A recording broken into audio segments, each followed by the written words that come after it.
Oi pessoal, professor Marcos, setor da Melhor Idade, Prefeitura de Ubatuba. Eu também sou técnico do time de voo adaptado masculino da Melhor Idade. E dando continuidade às aulas, hoje é a aula 32, devido à pandemia, a gente está fazendo as videoaulas. E desde a 30 o professor está falando um pouquinho sobre o Estatuto do Idoso, né?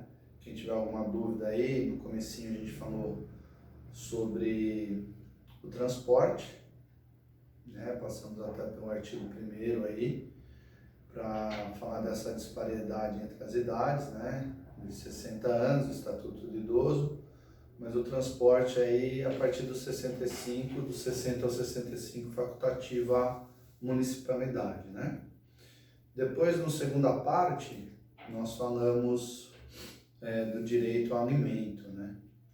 E hoje eu queria estar falando para vocês, todos os capítulos aqui, sempre vocês vão ouvir o professor falando, que é muito importante, né? Que sou suspeita aí.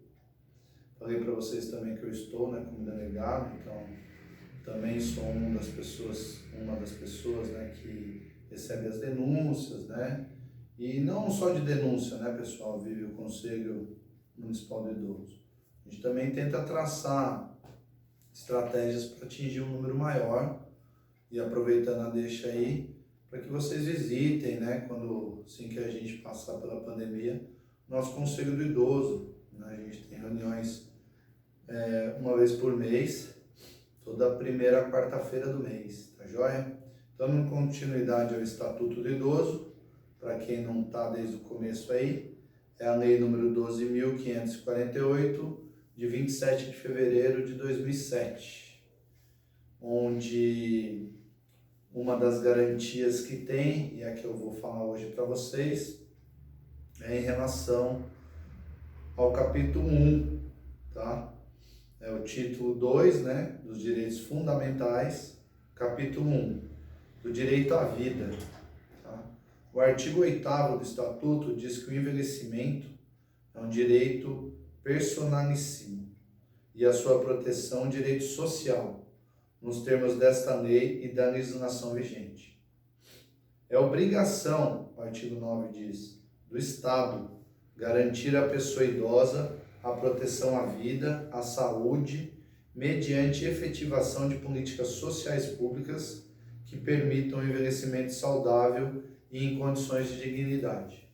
Hoje, como é a parte 3, e nós vamos falar um pouquinho do direito à vida, é muito importante, né, eu falar que aqui vai falar sobre a habitação, que vai falar sobre o direito ao desenvolvimento intelectual, à cultura, ao esporte. Então é bem bacana que vocês consigam acompanhar, né, e que fique registrado aí no nosso canal, porque sempre que tiver dúvida dá para dar uma chegadinha lá e ver um pouquinho sobre o Estatuto do Idoso, né? O que é importante aqui? É a gente dizer que, além de ter o direito de envelhecer, o Estado tem que prover essa proteção, realmente fazer esse direito acontecer. E não só acontecer, porque quando a gente fala do idoso, né, eu falo muito isso nas palestras e até nas conferências, quando me é passada a palavra, quando eu solicito, né, na plenária dos delegados, que é muito fácil a gente pensar no idoso nosso, no idoso próximo, mas também nós temos que pensar naquele idoso que está em estado de rua, né? Que está vivendo na rua, né? Então, assim, tem idosos que estão abandonados, tem idosos que são escravizados, tem idosos que são explorados pela família, né, financeiramente. E mais para frente vocês vão ver que é difícil, porque como nós temos um problema também decorrente a doenças neurológicas, né? A pessoa às vezes não está em plena consciência. E aí o procurador ou o cuidador não acaba tomando a atitude mais correta para com esse idoso. Então é muito importante a gente garantir esse direito, né? Já comentei com vocês na parte 2 em relação ao Conselho Municipal, ao Conselho Estadual, ao Conselho Nacional, né, aos delegados, toda cidade tem um. E é muito importante que a gente, como sociedade, lute para prevalecer esses direitos, porque se Deus permitir, nós vamos ser idosos também. Né? Então, se a gente fazer valer, vai estar contribuindo para a gente chegar num envelhecimento menos sofrido, eu gosto de falar assim, tá? Mas a gente tem que pensar nesse idoso também que vive na rua, né, em situação de rua, e que porventura às vezes foi abandonado pela família, né? Ou que saiu pelo mundo, né? Então essa pessoa também tem direito a envelhecer, tá bom? E quando a gente fala aqui que é obrigação do Estado garantir à pessoa idosa proteção à vida, é porque muitos idosos sofrem mesmo, né, risco de vida aí, né? Quantas agressões a gente já não viu, né, nos telejornais, né? Então é muito importante que a gente tenha políticas públicas para poder estar fortalecendo essa lei. E eu marquei aqui, para quem tem curiosidade, né, e tem muito a ver com o que nós estamos falando, o pessoal fica muito preocupado com a garantia de prioridade, né? E aí, como essa parte faz parte do artigo 3º, deixei de propósito para estar falando com vocês junto com o direito à vida. Por quê? Artigo 1º, né? Inciso 1º. A garantia de prioridade compreende: 1. Atendimento preferencial imediato e individualizado junto aos órgãos públicos e privados prestadores de serviço à população. Né? O idoso tem prioridade, como no banco também. Artigo 2. Inciso 2. Preferência na formulação e na execução de políticas sociais públicas específicas. Né? Temos que estar voltado a políticas públicas, principalmente para o idoso. Destinação privilegiada de recursos públicos nas áreas relacionadas com a proteção ao idoso. 4.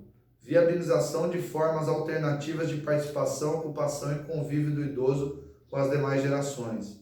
Né? Fazer a interação aí das classes, seja o neto, né? Ter uma relação aí do idoso com o jovem, com o adulto, com a criança, né?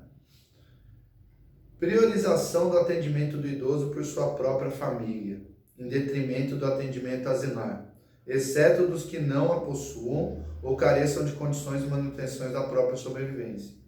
Colocar no asilo somente quando a gente não tem algum parente ou quando as necessidades por uma equipe multidisciplinar é bem-vinda, tá? Né? Porque às vezes a família quer fazer, mas não tem como, né? Fazer o papel do enfermeiro, de um psicólogo, né? De um nutricionista. Então é importante ter essa consciência e a família cuidar até quando pode, tá? Capacitação e reciclagem dos recursos humanos nas áreas de geriatria e gerontologia nas prestações de serviço ao idoso. A geriatria, a maioria dos idosos conhece. Já a gerontologia, que é uma matéria mais voltada para o viver bem, para o envelhecer bem, o idoso ainda não conhece. Então é uma matéria que eu até costumo dizer, né, o professor gosta muito de estudar aí, né, tem a formação de educador físico, mas também é pedagogo e também é arquiteto. E ele quer continuar estudando, e uma das áreas que eu pretendo fazer uma pós-graduação, até mesmo um mestrado, é na área de gerontologia, né, que ajuda muito ao que fazer para a gente ter um envelhecimento, resumindo assim, a grosso modo, melhor, né? Então é muito importante ter essa reciclagem, tanto para o enfermeiro quanto para o próprio médico, né? Tá sempre tendo tá sempre saindo novos estudos, então é muito importante a gente estar sempre atualizado. Estabelecimento de mecanismos que favoreçam a divulgação de informações de caráter educativo sobre os aspectos biopsicossociais de envelhecimento, né? Isso é muito importante também para a gente poder educar esse idoso, né? Que ele vai tendo um processo e ao mesmo tempo ele está tendo também aquele ganho de conhecimento para poder se adequar. Por exemplo, vou dar um exemplo. Hoje em dia é muito importante a videoaula, mas como que um idoso vai assistir a videoaula se ele não teve um curso para mexer no smartphone, por exemplo, né? Então é muito importante isso. E aí eu volto a lembrar que o Estatuto do Idoso ele é recente, ele tem 13 anos, né? Então, por exemplo, as pessoas vão pegar, a grosso modo aí de novo, 60 anos menos 13, 47. Quem tinha 47 se veio se atentando, se veio trabalhando, estudando em cima do Estatuto, hoje pode estar um pouco melhor. Mas se nós deixamos as pessoas com 60 anos descobrirem o Estatuto, às vezes vai demorar muito tempo para ela compreender todos esses direitos que o Estatuto tenta garantir. Tá? Agora, uma coisa muito importante, né? Garantia de acesso à rede de serviços de saúde e de assistências sociais locais. Isso a gente vai ter um tema na próxima parte, só falando disso, só da saúde, que é muito importante, porque assim, a gente também pensa que todo mundo consegue ir até, né, o posto, ao hospital, ao AME, né, e muitas das vezes não tem condição e a lei garante também esse atendimento a esse idoso que às vezes está acamado, tá? E agora o que o PRO marcou aqui, né? Só para finalizar, antes de eu dar um foco melhor no que eu marquei aqui, estava esquecendo de falar, prioridade no recebimento da restituição do imposto de renda, tá? Um ano depois, já foi um ganho, né, de conseguir que receba antes a restituição, tá joia? Então agora, falando para vocês do inciso 2, segundo, tá? Dentre os idosos é assegurada prioridade especial aos maiores de 80 anos, né? Atendendo-se suas necessidades sempre preferencialmente em relação aos demais idosos, tá? Então, além de ter atendimento preferencial, o idoso com 80 anos é prioridade da prioridade, tá joia? E agora, para finalizar, nenhum idoso será objeto de qualquer tipo de negligência, discriminação, violência, crueldade ou opressão, e todo atentado aos seus direitos por ação ou omissão será punido na forma da lei, né? É a parte da segurança. Então, é dever de todos prevenir a ameaça ou violação aos direitos do idoso. E, por último, as obrigações previstas nessa lei não excluem da prevenção outras decorrentes dos princípios por elas adotados. O que quer dizer isso? Não é porque as obrigações estão previstas nessa lei que vai excluir a prevenção. A gente tem que fazer a prevenção e não esperar a punição. Tá joia? Eu espero que vocês tenham compreendido. Como eu disse nas outras partes, fica para essa também. Se vocês ainda tiverem dúvidas referentes à parte 1, parte 2, pode mandar para o PRO, tá bom? Eu espero que vocês estejam gostando. É muito importante o Estatuto do Idoso e a gente se vê numa outra parte aí. E se possível, fique em casa, tá joia? Até a próxima!